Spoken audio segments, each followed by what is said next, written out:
Eu queria, nessa segunda-feira, aqui iniciando o nosso trabalho, fazer um registro que nesse domingo nós tivemos a passagem de domingo 18 de outubro, o dia do médico, o dia das missões cristãs pelo mundo, missões que agora nós vimos um problema gravíssimo de um ataque das forças americanas que vitimaram pacientes e também profissionais que se dedicam a levar esse sentimento cristão de solidariedade mundo afora. E exatamente também nesse dia, 18 de outubro, dia do médico, da médica.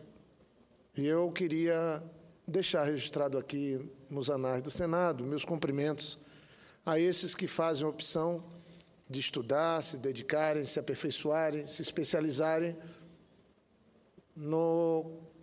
na busca de nos ajudar a todos cuidando da vida. Tenho grandes amigos médicos, como prefeito de Rio Branco e como governador, implantei muitos programas graças ao envolvimento desses profissionais. Lembro na prefeitura de Rio Branco ter feito um convênio com o governo de Cuba para receber assessoramento, para também encaminhar alguns jovens do Acre para estudar em Cuba, uma referência nessa área profissional.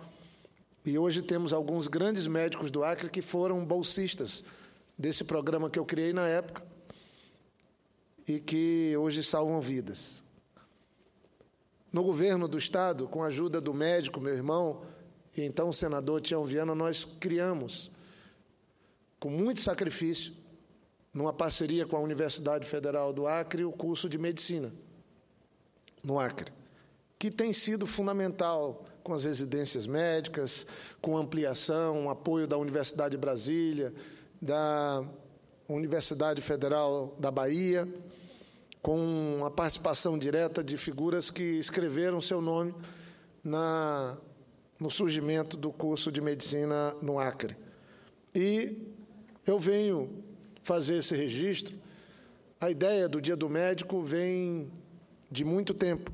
Foi escolhido por conta de ser o dia de nascimento de São Lucas. São Lucas, que também estudou medicina e era chamado pelo apóstolo Paulo como o amado médico.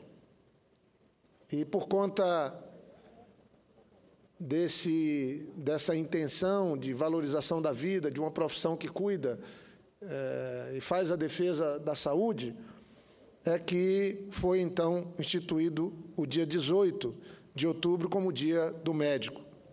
Queria fazer uma referência, além de claro, cumprimentar o meu irmão, que é médico, dedicado, e hoje governa o Acre, que tem feito um trabalho no sentido de dar oportunidade a outros que façam também medicina, fazer um registro. Primeiro, do ponto de vista histórico, se quiséssemos homenagear médicos, poderíamos fazer uma referência ao Dr. Oswaldo Cruz, por exemplo, que é, dentro e fora do Brasil, uma referência. Eu poderia aqui, lembrando a sua perda recente, fazer uma referência ao Dr. Adib Jatene, nascido em Chapuri, com o sacrifício da sua família, foi fazer medicina em Belém, foi estudar e depois virou um grande médico. Ele foi estudar em Belém e depois virou um dos maiores médicos da história mais recente do Brasil. E na pessoa desses médicos, eu cumprimento todos os profissionais. No Acre nós temos só em contrato com o governo perto de 900 médicos hoje. Já vivemos situações piores para os municípios, para o Estado, e se não fosse o programa Mais Médico, que alguns tentaram satanizar, que alguns tentaram diminuir a importância dele e até distorceram, eu acho que a situação seria mais grave ainda. Sou daqueles que acredito que a residência médica, todo médico que faça o curso numa faculdade pública, no meu ponto de vista, deveria cumprir pelo menos um ano em algum município brasileiro, no aperfeiçoamento dele, no contato direto com o mundo real. Se nós tivéssemos isso, certamente reforçaríamos a presença médica desses profissionais tão necessários nos nos municípios que mais precisam, especialmente no interior do país, norte e nordeste. Mas o propósito meu aqui é fazer esse registro, cumprimentar todos os médicos do país, mas especialmente do meu estado, aqueles que trabalham num lugar mais distante, que aí eles incorporam também uma devoção cristã de procurar servir, e que não tem horário. Eu tenho também um sobrinho, que é o Diego, meu sobrinho é médico dedicado, a minha sobrinha, a esposa dele, a Mariana, e eu tenho muito orgulho de ver que sempre encontramos profissionais que são tão dedicados a cuidar dos outros. E o bom médico é aquele que cuida, que se dedica, aquele que fica do lado do paciente, não só como um profissional que tem, às vezes, a solução ou a busca da solução, mas alguém que abraça, que acolhe o enfermo. Para nós cristãos, tem algo que é fundamental: você cuidar das crianças, cuidar dos idosos, mas cuidar dos enfermos, visitar os hospitais, levar uma palavra àqueles que passam por dificuldade e por risco de vida. Então, nesse sentido, eu faço esse registro, senhor presidente Álvaro Dias. Mas queria também dizer que eu, particularmente, quero aqui me somar um pouco com o que foi dito pelo senador Blairo Maggi. Esse final de semana estive no Acre, fui tomar café no mercado do 15, que recentemente o prefeito Marcos Alexandre não só recuperou do ponto de vista das instalações, mas deu muitas mãos de amor e carinho, que ficou muito arrumado, muito bonito. É um mercado tradicional do 15. E lá tomei um café da manhã bem acreano, com pão de milho, com o que a gente chama de baixaria, e acompanhando também uma boa conversa com lideranças antigas, presidente da Associação de Moradores, porque sempre procuro fazer isso para não me descolar nessa roda viva aqui em Brasília do mundo real, do cotidiano das pessoas. Se nós que ocupamos cargos públicos nos preocupamos de, sinceramente, sentar com as pessoas, conversar com elas sobre como está a vida, como estão indo as coisas, o que é que eles estão pensando do que se passa aqui no Senado, do que se passa na Câmara, do que se passa em Brasília, a gente volta para Brasília no começo da semana, mais com os pés no chão, mais com a realidade na mão. E é nesse sentido que eu venho aqui à tribuna para dizer que lamento, nessas últimas conversas que tenho tido, visitando áreas rurais no Acre, bem no interior da floresta, conversando com as pessoas, no dia a dia, a gente vê que a crise econômica chegou no andar de baixo, como alguns chamam. Chegou nas ruas, chegou no cotidiano das pessoas.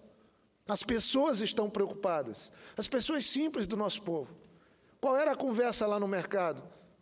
Dos comerciantes, das donas de pensão, as mulheres que preparam uma comida fantástica, caseira, e homens também, é que o número de clientes tem diminuído. Então, a crise começa a ficar verdadeiramente perceptível. Ela começa a ganhar feição e atingir um número maior de pessoas. E qual é a origem dessa crise? É óbvio que ela tem origem também em alguns desajustes de fundamentos da nossa economia. O Brasil fez um esforço quando houve a crise de 2008, na maior economia do mundo, nos Estados Unidos. Depois, essa crise se instalou na Europa fortemente e danificou a economia de muitos países que só não sofreram mais por conta de um ambiente melhor que a Europa tem, quando comparada com os países na parte sul do planeta. E agora, hoje mesmo saiu o resultado. O crescimento do PIB da China abaixo de 7%.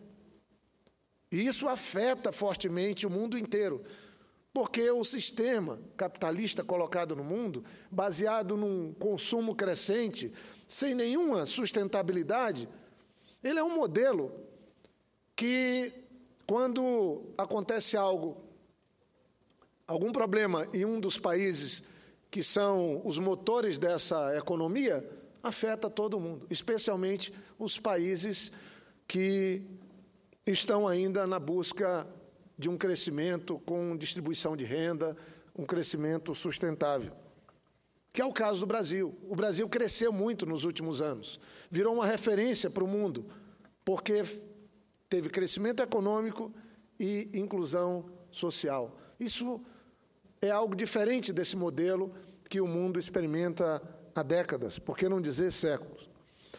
Mas o Paul Krugman, um ex-Nobel, um Nobel de Economia, não tem ex-Nobel de Economia, ele, que é um dos grandes economistas, que apontou o dedo no sentido da crise que os Estados Unidos enfrentariam em 2008, que sempre esteve na boa mão, na mão certa, e contra as soluções que se apresentam quando um país vive alguma crise econômica, ele coloca fortemente aqui que o nosso país é um país diferente, que o Brasil não é um país, como ele cita, como a Argentina, como outros países da Ásia, que não reúne todas as condições para superar uma crise. Ao contrário, o Brasil reúne as condições para rapidamente sair desse período de dificuldade econômica.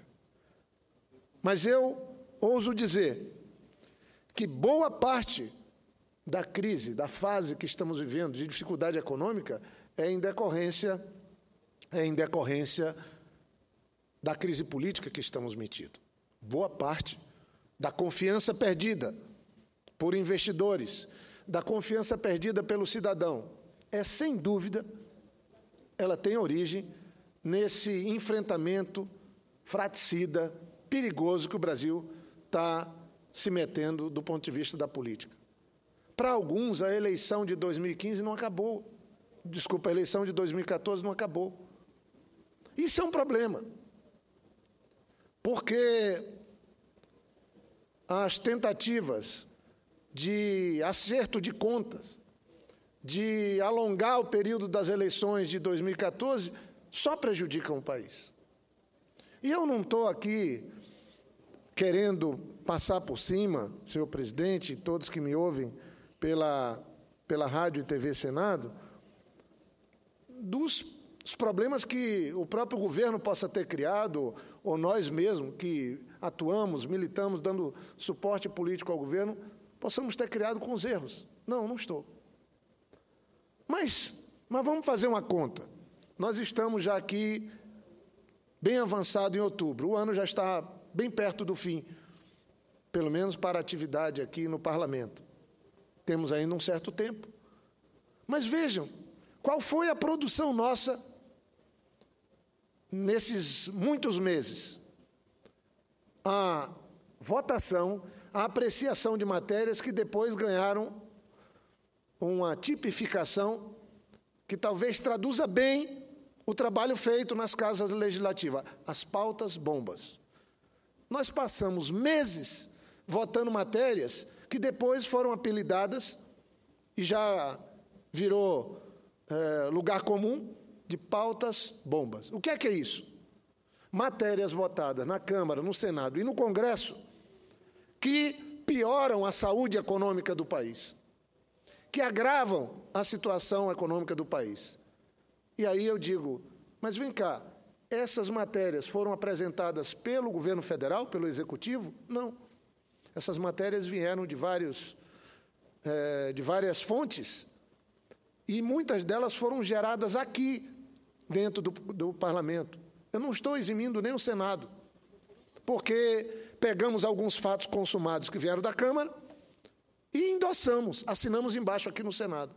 E agora estamos esperando novembro para ver se a gente conclui o processo legislativo, que só termina com a apreciação dos vetos presidenciais, para tirar esses bodes da sala, mantendo os vetos presidenciais. Essa é a situação que a gente vive. E não é pouca coisa. Matérias que, se somadas, passam de 150 bilhões de reais de custos. Boa parte deles permanentes. Então, ainda há pouco, o senador Álvaro, com muita propriedade, que agora preside, colaborando para que eu possa estar aqui, o senador Blário também. O senador Álvaro trouxe uma decisão do Supremo, que é elogiável, que não permite que na Câmara dos Deputados ou no Senado Federal, dependendo da origem da medida provisória, se faça contrabando, se plante o que se chama de os jabutis. Ou seja, vem uma medida provisória com 2 artigos, ela fica dormindo na Câmara dos Deputados e ali vai recebendo enxertos de contrabando. Daqui um pouco são dezenas de artigos, chega aqui no Senado de última hora para que a gente faça apreciação, porque tem lá os 2 artigos mais importantes e tem os outros que foram colocados de maneira ilegal. Agora o Supremo estabelece que não permite mais esse tipo de situação. Então eu acho que aí, quem sabe, se ponha freio, se ponha fim a uma parte do que se chama de pautas bombas. Mais ainda, senador presidente Álvaro Dias, dizem que era exatamente nesse processo, nesse acerto de ter uma medida provisória com propósitos específicos colocados, alguns cobrando pedágio. E esse é o termo das conversas que se tem de bastidores. Cobrando pedágio para aprovar e fazer aquela medida provisória seguir em frente, enxertavam com contrabandos, com vantagens para setores da economia brasileira, em troca de favores futuros ou presentes. Por isso que eu sou taxativo em dizer, acho um equívoco essa história de nós não darmos transparência para essa relação promíscua, perigosa, criminosa entre mandatos parlamentares e empresas. Colaborar com empresas, trabalharmos para que os negócios se multipliquem no país é obrigação nossa. Lutar para que o Brasil tenha crescimento econômico é obrigação nossa. Mas quando você vê uma troca, nem de favores, mas um negócio feito, olha, eu aprovo isso, eu altero isso, e você financia aquilo, e você se compromete com aquilo outro, é isso que a gente está vendo hoje nos processos, em boa parte dos processos que estão tramitando.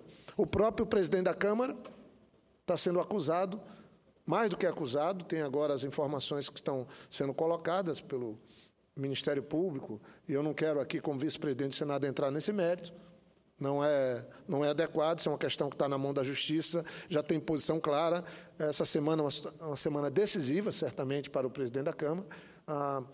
A situação chegou a um limite que põe num ambiente absolutamente constrangedor, é um ambiente constrangedor para a oposição, que não só esteve muito próxima, mas fez uma ação conjunta com o presidente da Câmara dos Deputados, atuaram conjuntamente na questão do impeachment, em outros temas, e agora a oposição acho que não sabe como se livrar dessa carga pesada que virou o presidente da Câmara, Eduardo Cunha. Mas isso é um processo que está público, a sociedade se sente afrontada com as notícias, com as informações que a imprensa veicula. Acho que a grande imprensa também resolveu dar publicidade a questões que, quanto mais a gente lê, mais a gente vê, mais assustado todos nós ficamos. E então eu queria aqui, para concluir, senhor presidente, dizer que não consigo pensar melhores dias para o país, quando penso a crise econômica, sem levantar que nós só vamos superar e reunir as condições para superar a crise econômica quando nós resolvermos ou amenizarmos ou arrefecermos a crise política. Boa parte do sofrimento de quem está lá na ponta, acordando 5 horas da manhã para vender um salgadinho, para fazer um café da manhã no mercado, como eu vi no 15, em várias cidades brasileiras, estão sofrendo com menos clientes, ganhando menos, em decorrência desse ambiente criado aqui em Brasília, de confronto, de enfrentamento político, inclusive fora de época. A ação da oposição é importante na democracia. A ação nossa, do governo, também. Mas eu ouso dizer, para mim tinha que ter um pouco de bom senso, tinha que ter um compromisso maior.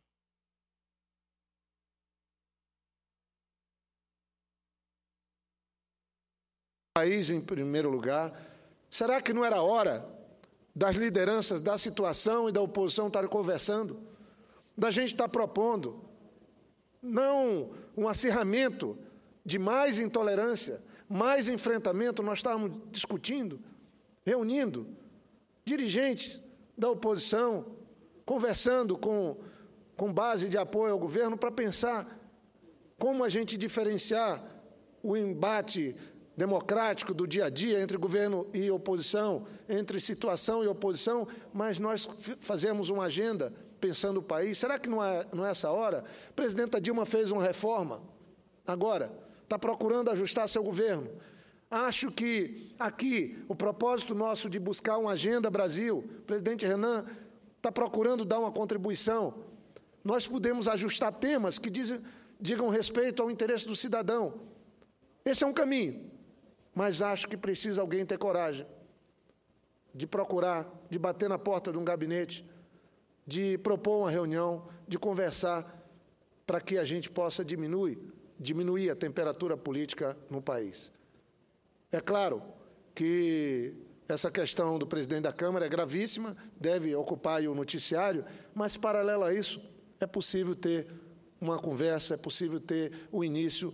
Eu quero deixar aqui essa reflexão. Não tenho dúvidas de que o Brasil pode superar rapidamente, com algumas medidas do governo, é verdade, mas com a melhora do ambiente político do país, nós podemos rapidamente superar esse ambiente de crise econômica, de desconfiança. E sairmos dessa armadilha que são as agências de avaliação de risco. Quem são essas agências?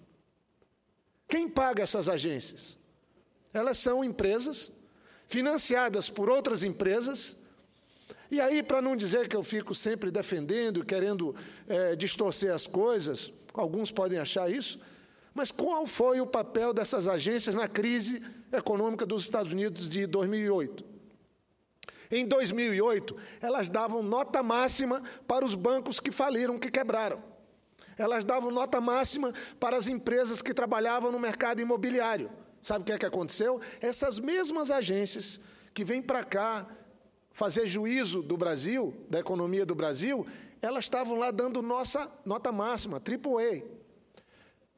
Nota máxima para os bancos e para as empresas que estavam levando a economia dos Estados Unidos à falência. Sabe o que é que o governo americano fez? Estabeleceu a justiça americana multa de 1 bilhão e 300 milhões de dólares para algumas dessas agências por conta delas terem enganado os contribuintes americanos, terem levado uma falsa análise da economia americana. E quando sai aqui, vem um posicionamento dessas agências que são empregadas dos grandes conglomerados econômicos do mundo, aí já todo mundo fica aqui achando que é o fim do mundo. Acho que a crise econômica brasileira real, que ganha feição junto ao cidadão, ela pode ser superada muito mais por uma concertação da política do nosso país do que até mesmo, eu ouso dizer, pela necessidade de estarmos aí fazendo grandes e enormes ajustes. Acho que esse modelo que nós temos de juros altos, de pagamentos absurdos de juros, está vencido.